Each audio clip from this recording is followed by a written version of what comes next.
arkadaşlar, yeni bir War Thunder bölümüne daha hoş geldiniz. Sonunda herkesin neredeyse merakla beklediği piyadelerin ilk gösterimi yayınlandı. Yaklaşık 1,5 saat süren bir yayın oldu. Burada detaylarıyla birlikte şimdi parça parça böyle bölümlerden inceleyeceğiz. Genel bir yorum yapacağız. Bakalım piyadeler nasıl olmuş, hep birlikte göreceğiz.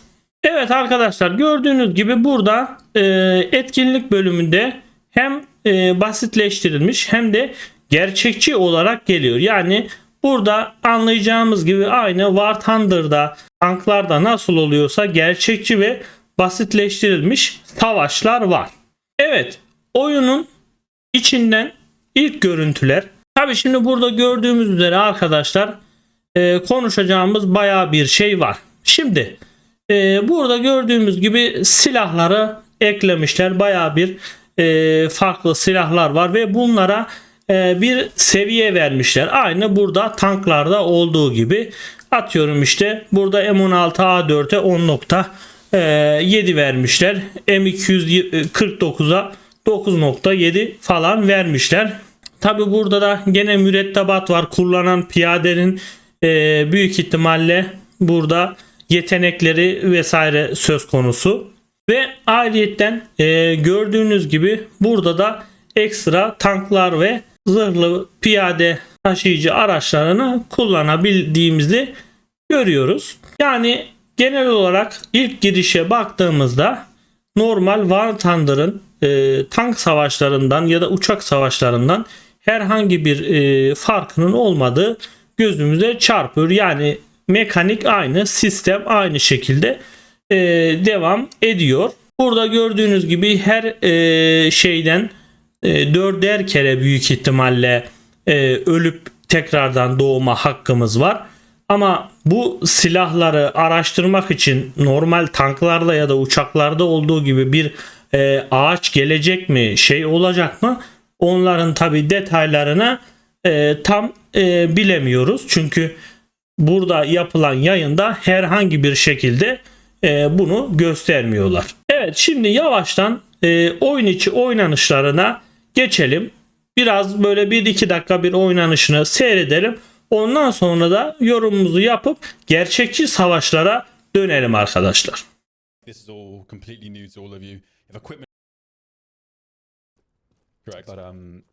Evet, gördüğünüz gibi harita falan bu sefer sol tarafta, normalde tank savaşlarında bildiğiniz gibi sağdaydı. Normal iç arayüzü aynı şekilde, herhangi bir değişiklik olmamış. Şimdi önemli olan tabi burada oyun mekaniklerini görmek. Evet, karşıdan bakın mesela bu basitleştirilmiş olduğu için yine karşıda şeyleri görebiliyorsunuz. Düşmanların üzerinde böyle normal pingler var. Ama bu birazdan izleyeceğimiz gerçekçi savaşlarda böyle bir şey yok. Yani normal hiçbir şey gözükmüyor. Nasıl tank savaşları olduğu şekildeyse aynı burada da o şekilde.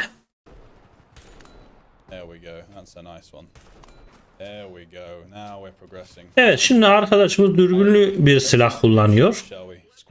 Yine normalde Call of Duty'de ya da Battlefield'de olduğu gibi sola ve sağa yatma mekanikleri de mevcut. Tabi şimdi yanlış olmazsa ilk olarak Amerika'yla ve Sovyetlerle oynayabiliyorsunuz. Yani diğer ülkeler henüz galiba eklenmemiş diye düşünüyorum. Oh my god, the M110 is a dream come true, can I say? It is, yes. Yeah, you can shoot the UAVs. They're fragile enough. Indeed.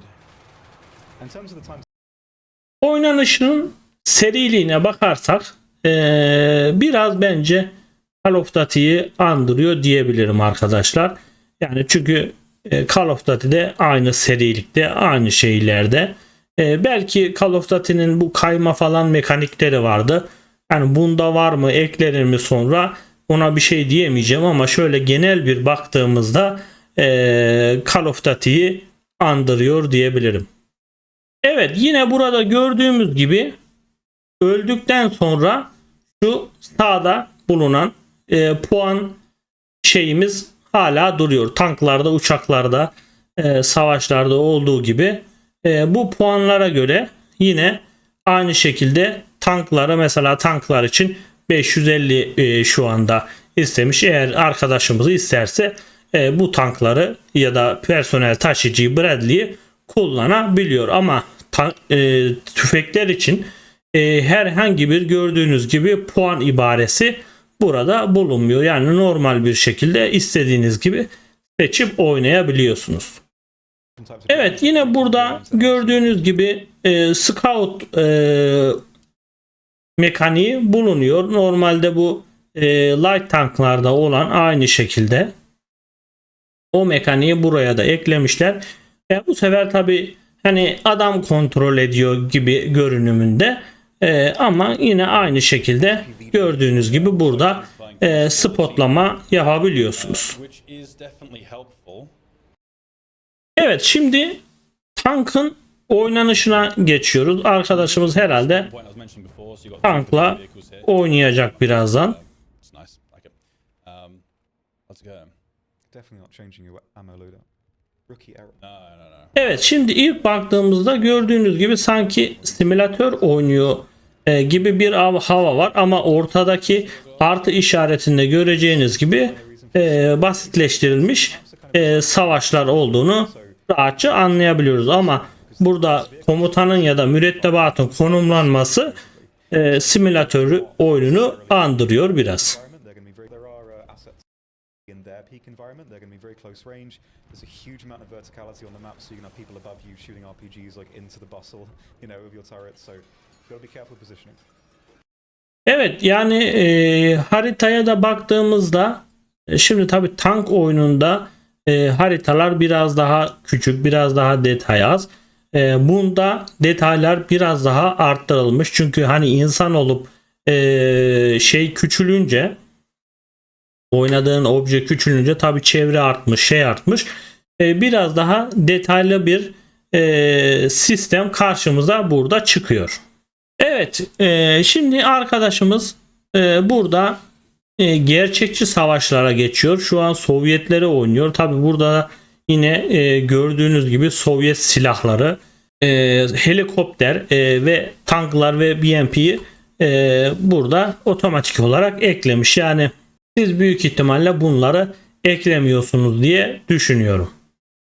That's usually what I use, but you do have how the game mode feels. Evet, şimdi Works between, gerçekçi savaşların oyun içi görüntüsüne baktığımızda maps. So the gene stage is pretty much strictly testing. haritalar bence güzel. Yani güzel yapılmış. Yani Call of Duty ve Battlefield'dan daha böyle gerçekçi gibi. İşte karşınızda gördüğünüz gibi düşmanlar üzerinde herhangi bir ibare vesaire hiçbir şey yok arkadaşlar. Burada gördüğünüz kadar vuruyorsunuz ve aynı tanklarda, uçaklarda olduğu olan sistem devam ediyor. Onu da oradan taviz vermemişler. Tek atışta, tek şeyde burada ölüyorsunuz arkadaşlar. Tabi bu büyük ihtimalle gördüğünüz gibi arkadaşımız da 2 mermide düştü. Geldiği yere doğru da önem taşıyor olabilir. Burada gördüğünüz gibi arkadaşımız hala atışıyor. Bak, burada kafadan yedi, direktman düştü. Yani şeydeki Call of Duty'deki böyle can sistemi kesinlikle bulunmuyor. Yani normal oyundaki gibi, tank savaşlarındaki gibi mermiyi yiyince hani bu tanklarda parçalar gidiyor vesaire şeyler oluyor, ama tabi burada insanla oynadığınız için tek mermide çat diye düşüyorsunuz. Evet, burada yine T-90A'nın oynanışını görüyoruz. Yukarıda bir helikopter geçiyor. Yani tanka geçince sistem eskiye dönüyor. Yani burada aşağıda gördüğünüz gibi mühimmatları seçebiliyorsunuz. Solda tankınızın durumu var. Sağda yine haritalar var, şeyler var. Evet, bakalım, ilerleyişine devam ediyor. Bir yerden bir Hasar geldi ama Maybe I just go towards A. Trying to like find good angles from where their tanks might spawn. But alas. evet, soldan gene Yeah, so gördüğünüz gibi mekanik aynı. Tank mekaniği aynı.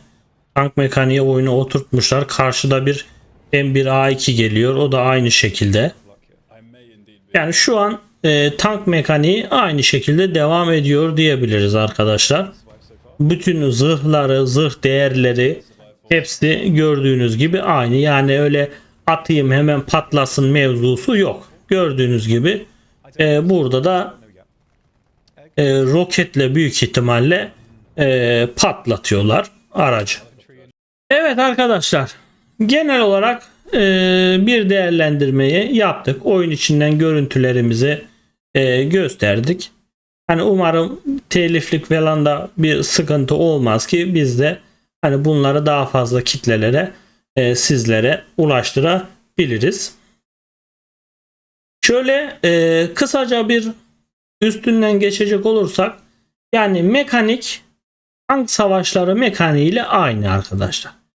Sadece buraya ekstra olarak sizlerin de gördüğü gibi piyadeler ekleniyor ve piyade mekanikleri ekleniyor. Yoksa onun haricinde kalan her şey aynı. Gördünüz işte, T90'la gidiyor, M1A1 geliyor karşısından, gene aynı şekilde ateş ediyor, vurmaya çalışıyor vesaire.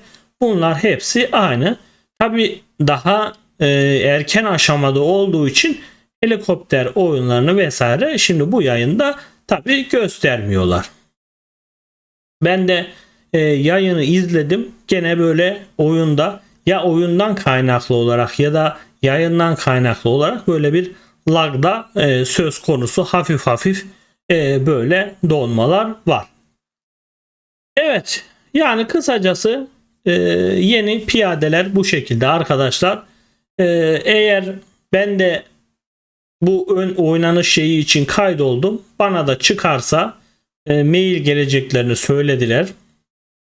Eğer kaydımız alınırsa bir test videosu da ben de çekerim.